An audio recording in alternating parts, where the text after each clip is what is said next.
Julian, my boyfriend of 9 years, met another woman during a business trip and fell instantly, utterly in love. We should break up, he told me, his voice holding a strange mix of excitement and conviction. I've found my muse, the woman of my dreams. If you met her, you'd understand completely. I smiled faintly, a quiet, internal smile that didn't reach my eyes. Okay, I said softly. Let's break up then. The very day I ended things with him, I turned around and accepted a proposal from another man. Julian's alternative Weibo account posted a video. It showed him holding a woman tightly, the two of them leaping off a bungee jumping platform. Their combined screams of fear and exhilaration were deafening, a raw primal burst of sound. After watching the video, a strange, profound calm settled over me. Later that evening, I texted Julian as usual. Our conversation was brief, a few desultory exchanges about nothing in particular, before we wished each other good night, just like any other night. I didn't know when Julian had returned from his business trip. He simply called me one afternoon. I'll pick you up after work, he said. I need to talk to you about something. Julian took me to a restaurant, one of our usual spots. He sat across from me, quiet and preoccupied, his phone constantly in his hand. Throughout the meal, his phone would buzz with notifications. Time he glanced at the screen, his eyebrows would lift, a spontaneous, joyful smile blooming on his face. He seemed utterly engrossed in whatever or whoever was on the other end of those messages. It wasn't until after we had finished eating that he finally spoke. Consider this our farewell dinner, he announced, his voice steady, devoid of the usual warmth. I took my time, meticulously wiping the corners of my mouth with a napkin. He continued, seemingly oblivious to my silence. I've fallen in love with someone. She's everything I've ever imagined a woman could be. She's my muse. If you met her, I promise you'd understand why. I looked up, meeting his gaze. A faint smile touched my lips. Okay, I said quietly. Then let's break up. He was visibly taken aback, his face registering shock. It took him a moment to process my simple acceptance. Then his expression shifted, lighting up with relief, even a touch of glee. You've been with me for 9 years, he said quickly, leaning forward. Whatever you need, any conditions, just name them. I'll make sure you're taken care of. There's no need, I replied, my smile unwavering. I stood up, picked up my bag and offered him a polite nod. Unless there's anything else, I'll be going. I had started dating Julian when I was 20. Now, 9 years later, the looming prospect of being unmarried in my late 20s gnawed at me, a persistent anxiety that peaked early this year. I had pushed Julian about marriage countless times, leading to numerous arguments and long, silent Cold Wars. The longest had stretched over a month, from Valentine's Day to his birthday on June 25th. I finally ended it by buying him a gift and being the first to apologize, to concede. It was after we made up then, after that deliberate act of giving in, that something shifted inside me. My heart began to cool, slowly but irreversibly. The day I agreed to break up with Julian, I went home and called Liam, my high school deskmate. Last year, when my mom was in the hospital, I started, my voice steady despite the subject. You said if I wasn't married by 35, you'd marry me. Were you serious or just joking? Liam paused for a moment. What happened? He asked, his voice quiet, immediately sensing the shift. Julian and I are completely finished, I stated calmly, recounting the conversation at the restaurant. If you don't mind, perhaps you could marry me a little earlier than planned. He didn't hesitate. Where are you right now? Send me your address. I shared my location. A moment later, his reply came. Wait for me. I waited for Liam for 3 hours. He never showed up. I texted him but got no reply. I called, but the call went unanswered. It seemed my sudden, desperate wish for marriage was to remain unfulfilled. I wasn't angry, though. I understood. My desire to marry wasn't even about liking him. It was driven by other reasons. I had just drifted off to sleep when the doorbell rang. I opened the door to find Liam standing there, breathless and sweating profusely. He was holding a bouquet of vibrant red roses. I'm so sorry, he said immediately, rushing to explain. There was a bad car accident at the hospital, and they needed immediate surgery. It was an emergency. I didn't have time to call and explain. I nodded, understanding. I even managed a small smile. To my utter surprise, he suddenly dropped to one knee in front of me, pulling a small box from his pocket.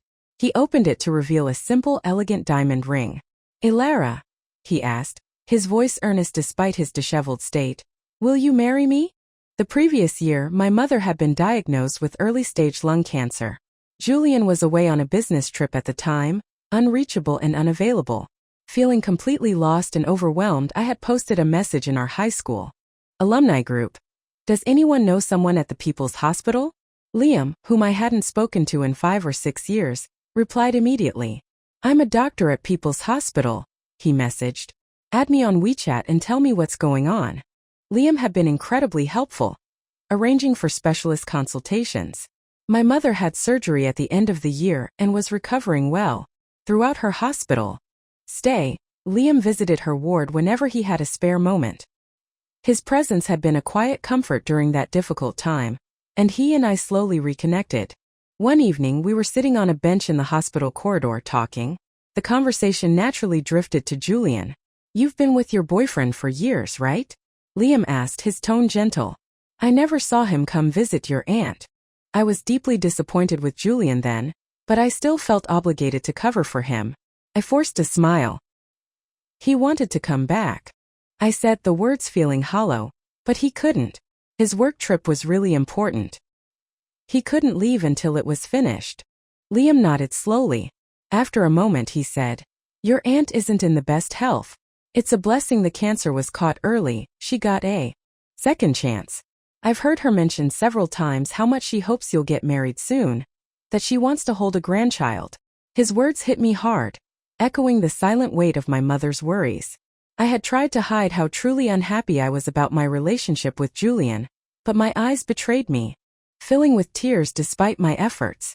I was silent for a long time, forcing back the tears. "I want to get married," I finally admitted, sniffing back a sob. "But he doesn't." Liam frowned, his expression softening with sympathy. Perhaps to comfort me, he quickly smiled. "It's okay," he said, his tone light and reassuring.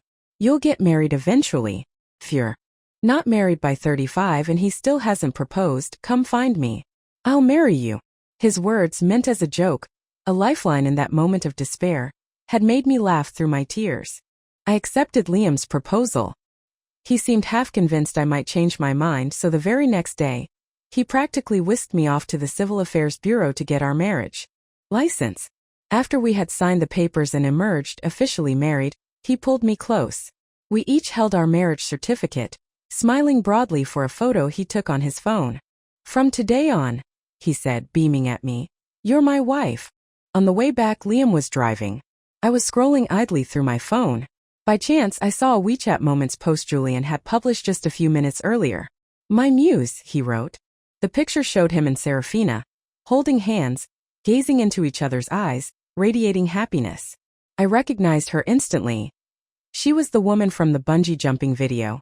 My eyes scanned the comments below his post. Many of our mutual friends were expressing confusion and surprise. "You and Elara broke up? Am I misremembering? Wasn't your girlfriend Elara? I thought Elara was planning to marry you earlier this year?" Julian had posted a single reply below, a blanket response to everyone. "Elara and I broke up a long time ago," he wrote dismissively. "Please everyone, refrain from mentioning irrelevant people to me in the future.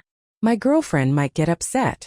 Reading his casual, cutting dismissal of 9 years of me, I couldn't help but chuckle aloud. We had broken up yesterday, and he was telling everyone it was a long time ago. Liam glanced over, a small smile on his face. "What's so funny?" he asked casually. "Scrolling through moments," I said, the humor still bubbling up. "Found an idiot who got early onset dementia." Liam chuckled. "You should tell him he needs treatment, can't delay it. If your husband needs to help, just say the word." "Too late," I said, shaking my head. "Already blocked him." After marrying Liam, I moved into his apartment. As consenting adults now married, even if it was a sudden decision, I felt no awkwardness. About a month later, Liam and I were grocery shopping when we ran into Julian and his so-called muse, Serafina. Julian was pushing the cart ahead, browsing, while Serafina lingered by the refrigerated section, choosing yogurt. Julian spotted me and walked over, offering a casual, almost practiced smile. "Fancy meeting you here," he said. I glanced at the contents of his shopping cart. Instant noodles, cookies, chocolate. Of course. Serafina looked like she was in her early 20s. It was natural for young women to enjoy snacks like that. I used to love those things too. But whenever I'd pick them up, Julian would quietly put them back on the shelf without asking. When I noticed, he'd say, "That's all junk food. I'm doing this for your own good." Before I could even respond to Julian, Liam, browsing the nearby shelves, picked up a bag of spicy dried snacks. He smiled at me. "I remember you used to buy these all the time in high school. Still like them?" My eyes lit up. "Yes. I want a few different kinds. And those pickled chicken feet too." Liam gave me an indulgent smile and walked ahead, gathering every variety of spicy snacks and pickled chicken feet he could find, just as I requested. Julian's eyebrows were furrowed, a definite frown on his face. "Your boyfriend?" he asked curtly. "Not exactly," I started to say, intending to clarify that he was my husband. "He's my..." But before I could finish, Julian cut in, assuming he knew the answer. "A backup? Or still in the dating phase?" I shrugged slightly. "Think what you like. I should go catch up. I wish you and your Muse happiness." I turned and walked quickly towards Liam, but I could feel Julian's gaze on my back, sharp and lingering. When I reached Liam, he looked at me, a knowing look in his eyes. "Was that the idiot you told me about earlier?" he asked, his voice low. I paused, then couldn't help but smile, playfully punching his arm. "Nothing gets past you, does it?" Liam just gave a slight, unreadable lift of his eyebrow. Back at his place, Liam sat quietly on the sofa. Looking at his back, hunched slightly, he seemed lonely. I walked over and sat beside him. "Were you jealous back at the supermarket?" I teased. He gave a small wry smile. "Yeah," he admitted simply. "Really?" I was surprised. He sighed, a sound of exasperation mixed with affection. He reached out and ruffled my hair. "He was your boyfriend for 9 years, Alara. I'm allowed to be a little jealous, aren't I?" I smiled up at him. "Well, was it tasty?" I asked playfully. He gritted his teeth slightly. "Sour." I hugged him, burying my face in his chest. "Want to try a different flavor?" I asked, poking his chest gently. "I think I'm pretty sweet. Want to taste?" He froze for a second, then with a sudden movement, pushed me down onto the sofa. A wave of intense, male energy washed over me. Liam's job was demanding. He was a surgeon. Sometimes he was so busy he barely had time to eat. My job, on the other hand, was a standard 9 to 6, leaving me with plenty of time in the evenings. One night, on a whim, knowing Liam had a long night shift, I decided to make him some soup and a couple of his favorite dishes. By the time I got to the hospital with the food, it was almost 9 p.m. When I reached his department, I didn't see him right away, but I noticed a bento box already on his desk. The food inside was still warm, and attached to the box was a little note. "Dear Dr. Sue, this is a handmade love bento just for you. Hope you like it. Love you, moi." A cute little bunny. I couldn't help but shiver. It was so incredibly cheesy. And strangely, I felt a little prickle of annoyance. Just then, a nurse walked by the department entrance. She saw me and smiled. "You like Dr. Sue too, huh? But honestly, you shouldn't bother bringing him food. He never eats what other people bring. He always gives it to us nurses." I paused, realizing my initial annoyance was misplaced. He wasn't eating her food. I smiled and placed my insulated container on his desk beside the bento box. "It's okay," I said confidently. "He might not eat other people's food, but he'll eat mine." The nurse looked surprised, then gave a helpless little laugh. "All right, suit yourself then." Liam returned from rounds a few minutes later.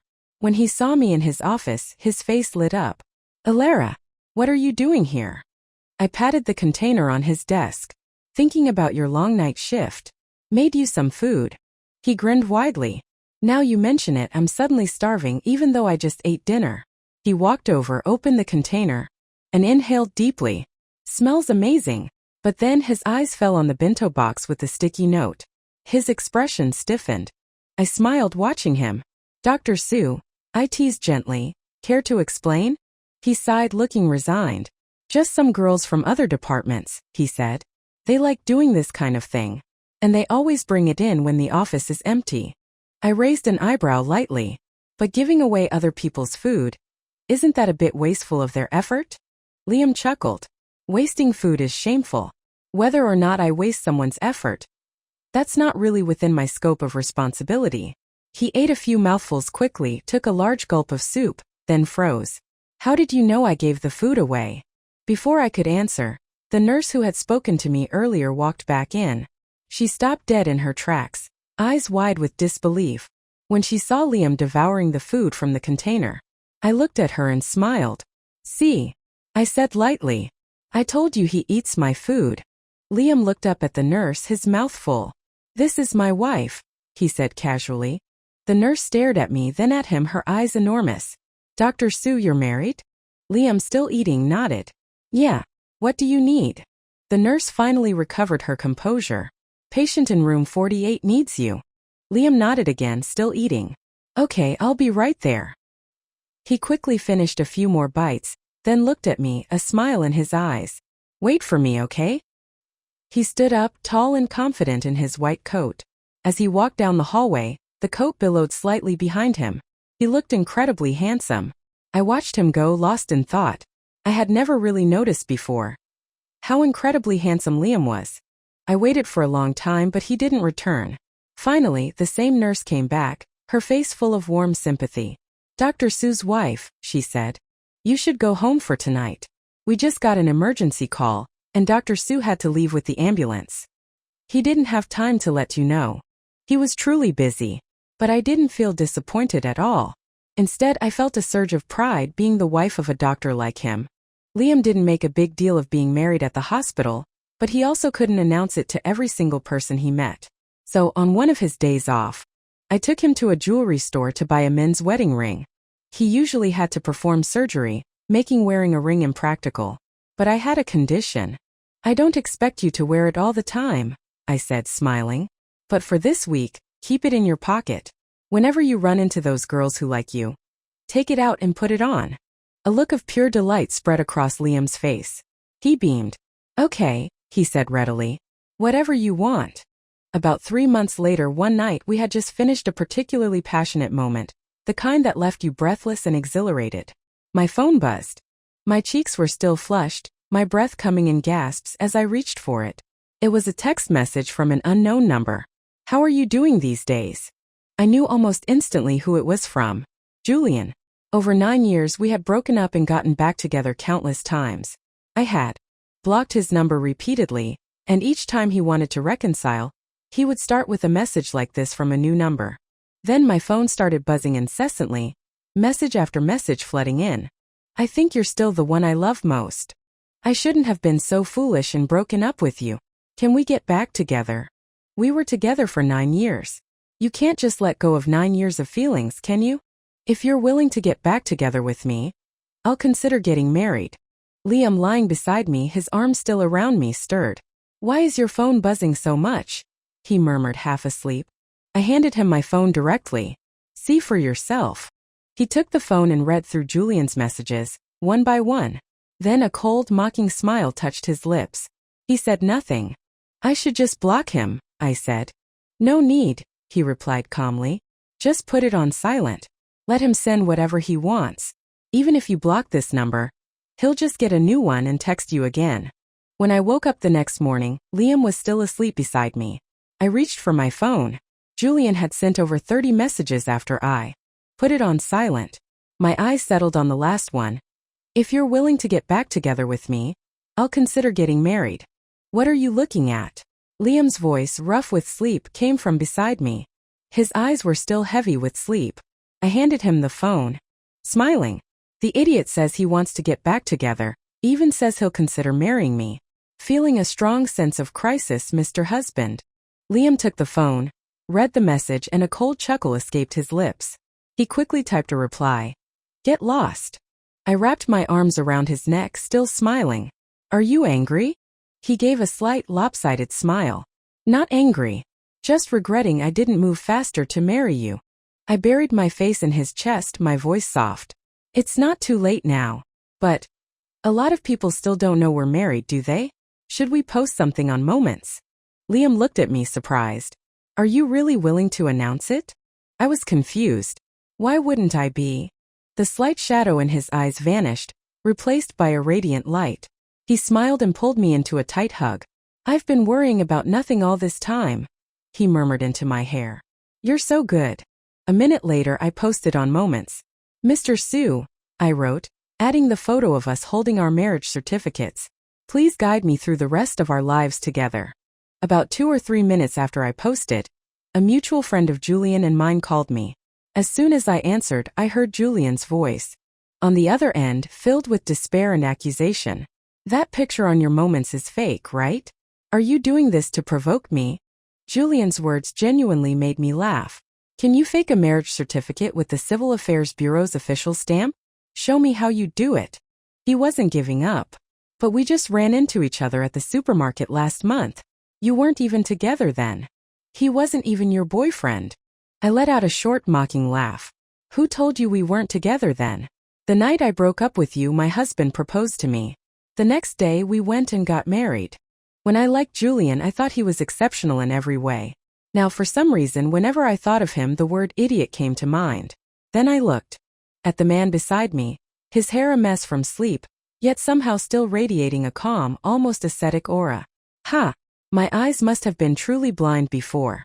Liam pulled me into his arms, his voice low and husky beside my ear. "Say husband a few more times." My face flushed.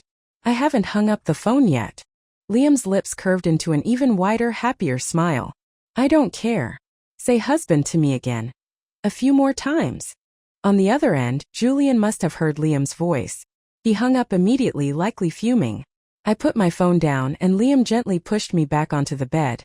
A playful, possessive look in his eyes. "Are you going to say it?" I bit my lip, feeling a little shy.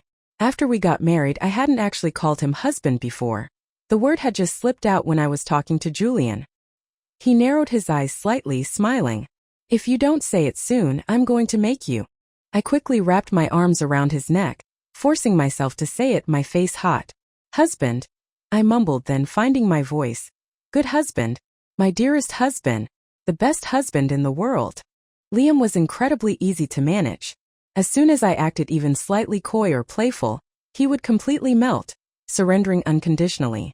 I was surprised myself, that playful, slightly flirtatious side of me had vanished during my long, tumultuous relationship with Julian.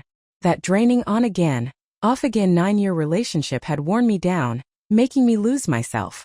I suddenly realized that since marrying Liam, I had slowly returned to being the optimistic, cheerful person I used to be, filled with hope for the future. There's a famous saying, who hasn't loved a few jerks in their youth? I had. But looking back now, if I hadn't experienced Julian's particular brand of callousness, how could I have truly appreciated how wonderful Liam is? But jerks are jerks because they possess an extraordinary level of shamelessness. Logically, now that Julian knew I was married, he should have let go of the past and stopped bothering me. Instead, he was as childish and persistent as ever, even showing up at my workplace. He called me. "I'm downstairs at your company building. Come down and talk." I laughed, a hint of mockery in my voice. "What is there to talk about? I don't want to see you." "Then I'll come up," he threatened. I rolled my eyes in exasperation. "Fine. Just wait for me downstairs." As soon as I walked out, I saw him holding a bouquet of vibrant red roses, waiting for me. He saw me and walked forward, offering the flowers. "These are for you." I crossed my arms, making it clear I wouldn't take them, my expression calm. "Julian, please stop coming here." He immediately grew agitated. "We just broke up. It's not the first time in 9 years. We always got back together in the end, didn't we? Did you really have to marry someone else just to provoke me? Make an impulsive decision that sacrifices your entire future?" I scoffed. "If I had gotten back together with you, if I had eventually married you, would I not be sacrificing my entire future?" Julian's face fell, looking hurt and bewildered. He frowned deeply. "What do you mean by that? Are you saying our 9 years together were just a game to you? If I didn't love you, would I have been with you for 9 years? I looked at him with a look of utter disdain. "Don't make yourself sound so noble. The woman you cheated with was your muse, the perfect woman who fulfills all your fantasies about women. And now you're here? Standing in front of me, contradicting yourself? Doesn't your face hurt from the slap?" Julian's face flushed with embarrassment. He clenched his jaw, silent. I looked up at the heavily overcast sky. "It's going to rain heavily." Soon. You should go. And really don't come looking for me again. I'm married now, and I just want to live a quiet life with my husband. Julian, in a moment of stubborn foolishness, declared, I'm not leaving unless you take these flowers. 9 years. I had truly spoiled him, allowing him to act so childishly, so ridiculously. I sighed. Fine. Do what you want. I'm going back to work. That evening a fierce downpour began. I was busy with work and had completely forgotten about Julian. As my shift was ending, Liam called. It's pouring outside, he said. I'll come pick you up in the car. But don't you have a night shift? I asked, surprised. He chuckled. Swapped with a colleague. After I hung up, I heard some colleagues gossiping nearby. Some idiot was standing downstairs holding a bouquet of roses earlier, one said. Got completely soaked in the rain. Finally, the building security couldn't stand it anymore and kicked him out. I lifted an eyebrow slightly. I told him to leave, but he wouldn't. Now he'd been publicly humiliated. It was his own doing. When Liam arrived to pick me up, the rain was still heavy. He parked near the entrance. When he saw me, he immediately got out and walked towards me, opening an umbrella. For some reason, watching him walk towards me through the rain, my heart pounded unusually fast. I remembered another time last year during a similarly heavy rainstorm. Julian had been out drinking with friends late at night and called me to pick him up. Not only did he wake me, but taxis were impossible to find in the middle of the night. I had stood at the corner, umbrella in hand, but the wind and rain were so strong the umbrella was useless. I was soaked by the time I finally found a cab. When I picked him up, he showed no gratitude. Instead, he looked at me, frowning, and accused, What took you so long? I was already drenched and upset, and his words stung, but because his friends were there, I couldn't lose face. I swallowed all the hurt and frustration. Liam reached me and held out the umbrella. Here, you hold this for a second. I took it. A moment later, something warm was draped over my shoulders. He had taken off his jacket and put it around me. It got colder. Tonight, he said softly. Don't catch a cold. As he spoke, he took the umbrella back. I looked at him, stunned. A warmth spread through me, not just from the jacket. This was what it felt like to be cared for. Later that night, when our passion reached its peak, I clung to Liam, breathing heavily. I gasped. I think I'm falling more and more in love with you. He heard me, his dark eyebrows lifting slightly. He held me tighter. Just like isn't quite enough yet. My face was burning. I buried it in his chest, feeling his strong heartbeat, hearing his ragged breaths. Do you love me? I asked. He paused. After a moment, he reached out and gently squeezed my cheek. To be fair, he said, a playful note in his voice, I won't tell you yet. When your heart is completely full of me, then I'll give you the answer. I pouted slightly, feeling a little pouty. I leaned down and bit his chest gently, leaving 2 faint rows of teeth marks. He chuckled, a sound of pure pleasure, and held me even closer. His deep eyes were shining with happiness. 2 days later, I got a phone call from Julian's friend. As soon as I answered, his friend's voice, full of concern, came through. Alara, can you come see Julian? He got caught in the rain 2 days ago and has had a high fever ever since. When he's delirious from the fever, he keeps calling your name. I frowned slightly. If he's sick, he should get proper treatment. I'm not medicine. His friend sighed, sounding exasperated. But you were together for so long. Can you really completely move on in such a short time? I had never seriously considered that question in terms of how long it took. It just happened because I had already moved on from Julian long before. I paused, then explained calmly. In the thousands of days and nights I was with him, whenever I needed him most, he always happened to be unavailable. I was able to move on completely because I truly didn't love him anymore. Even if he hadn't cheated, even if he hadn't broken up with me first, eventually, I would have left him. Shortly after I hung up, Julian called me himself. His voice sounded hoarse, but not so much that he seemed delirious. I'm sick, he said, almost whining. Can't you say something nice to me? You said such heartless things to provoke me. My eyebrows furrowed tightly. Even now, he seemed to think there was a chance for us. I stayed silent. He continued. I'll promise you anything. I'll never cheat again. My eyes and heart will only be for you. Don't be angry with me. Tell your backup you're done, get a divorce and come back to me. My backup? What was he even saying? Liam had never been my backup. In my heart, he was my kind high school deskmate, the savior who helped me when I was most alone and helpless. And now my beloved and respected husband. Once you're feeling better, I said, my voice flat, let's meet. Let's make a clean break. He was instantly eager. No need to wait. Let's meet today. We agreed to meet at a coffee shop. He arrived before me and had already ordered my usual Americano. I sat across from him, facing his familiar smile. Julian, I said, my voice even, let's say everything that needs to be said today and end this completely. His eyes flickered slightly, but he kept smiling. Did you move? I went to your place the other day, and a new tenant opened the door. I nodded. Yes. After I got married, I ended the lease and moved in with my husband. Julian looked flustered, picking up his coffee and taking a nervous sip. He chuckled awkwardly. It's okay. Now we're even, I guess. It's good to start over, right? I looked at him calmly. Julian, I want you to listen carefully. Marrying Liam wasn't an impulsive decision. I had wanted to get married for a long time. Julian looked frustrated. So you just married? Just anyone? Perhaps before, even I wasn't completely sure if I had simply married just anyone. But now looking back, the answer was a firm no. We were together for 9 years, I said, the memories flowing back, no longer painful, just facts. I remember one time I twisted my ankle shopping and called you to pick me up. You said you'd had a long day and just got home and didn't feel like moving. So I hobbled out of the mall, enduring the strange looks, and walked to the roadside to catch a taxi home by myself. I paused, the coffee growing cold between us. Another time, I was hospitalized for appendicitis surgery. My mother specifically came from our hometown to take care of me. You came after work just to see me for a bit. On the weekend you were off, but you'd rather stay home sleeping and playing games than come stay with me at the hospital. The old hurts, the times I felt alone and neglected, used to make me want to cry. Now my heart was calm because I simply didn't care anymore. Honestly, I continued, looking at him directly, I could process all of that by myself before. But last year when my mom was diagnosed with lung cancer, where were you then? I felt like my world was falling apart, completely lost. When I needed you most, you still weren't there. He quickly tried to defend himself. I was on a business trip. You know I couldn't just come back and be with you then.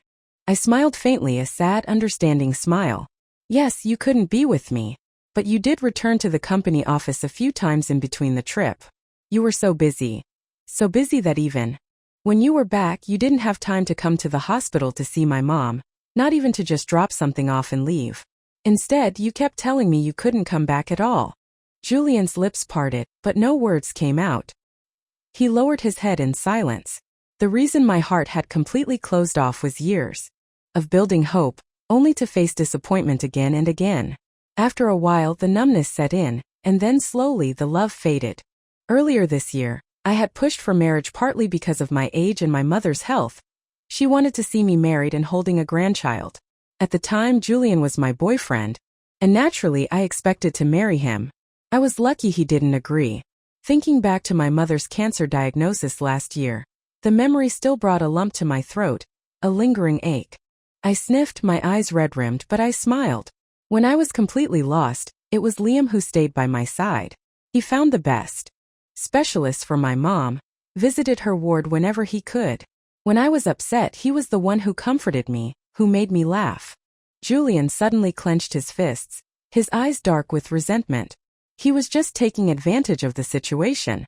I laughed softly. Even if he was taking advantage, didn't you create the opportunity for him? If you truly couldn't be there for me, I could have understood. But that wasn't the truth. You just habitually put me last in all your plans. Or perhaps I wasn't in your plans at all. He could fall in love with another woman instantly, cheat, and break up with me without a hint of guilt.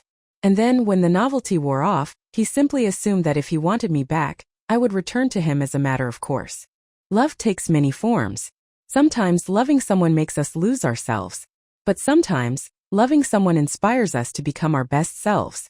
Before I left the coffee shop, I looked at him, my gaze steady and serious. No one will wait forever, standing in the same spot for something hopeless. If I hadn't met Liam, perhaps I would never have truly understood that good love makes you feel happy, makes you feel seen. I'm grateful I met him. After leaving the coffee shop, I called Liam. He didn't answer the first time it rang. He had told me before that when he was in surgery, he would leave his phone in the lounge, but he would never turn it off because he was afraid of missing an important call. That way, he could call back as soon as he was out of the operating room. But that day, he didn't call me back for a long time. I waited from day until night, over 10 hours. I had never missed anyone like this before. Even though he wasn't with me, even though I kept waiting for his call, I didn't feel wronged or upset. I knew he was doing something important, something necessary. Even without promises, he gave me a deep sense of security. I woke up in the middle of the night, and Liam finally called back.